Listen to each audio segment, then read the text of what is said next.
Hey guys! In today's video, tuturuan ko kayo kung paano umorder sa website ng Kimstore, whether gamit nyo ay computer, laptop, or ang ating mobile phone. So kung ready na kayo para mabili ang inyong next gadget ng hassle-free, let's get started! Una, itype lang natin sa ating browser ang kimstore.com. Then, i-click lang natin ito para makagawa ng account.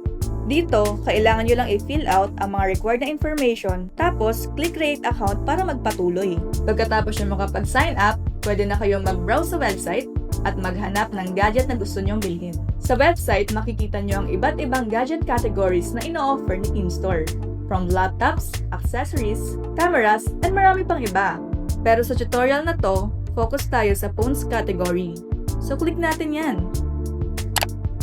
Dito sa section ng phones, makikita nyo lahat ng phone categories, which are based sa preferences nyo. Whether you're looking for a flagship phone, budget-friendly option, gaming phone, or kung iOS or Android phone ang preferred nyo, meron lahat yan dito sa Kimstore. Ngayon, budget-friendly phones muna ang i-check out natin. Sa section na to, makikita nyo kung anong mga gadgets ang available. Pwede nyo ring iset yung preferred price range nyo para swak sa budget. Then, pwede kayo mag-filter by brand at piliin kung anong kulay ng phone ang gusto nyo. Ngayon na naka-filter na ito at nakita na natin yung phone na gusto natin, let's go ahead and add to cart.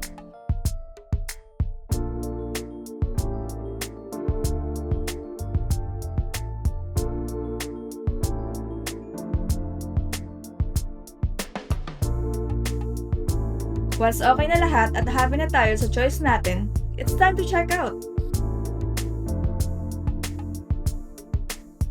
Dito sa step na to, i-double check lang natin ang personal information natin at yung shipping details. Makikita nyo rin dito kung anong shipping method ang pwede nyong piliin, pati na rin ang kalakip na delivery fees.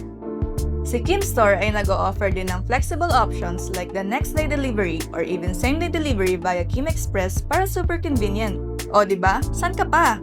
Next naman ay ang payment method. Maraming options sa Kimstore dito, kabilang na ang Billease na isang buy now, pay later service na hindi na kailangan ng credit card. Perfect ito kung gusto niyo mag-split ng payments over time.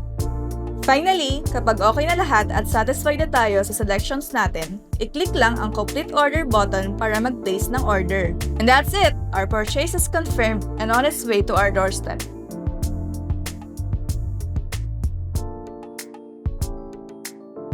For mobile users naman, halos parehas lang din ng steps sa pag-order sa website. Una, kailangan lang natin gumawa ng account sa Kimstore.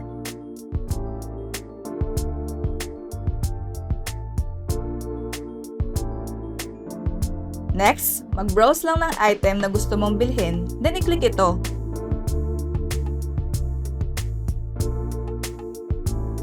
Once na nakapili ka na, i-add to cart mo na yan.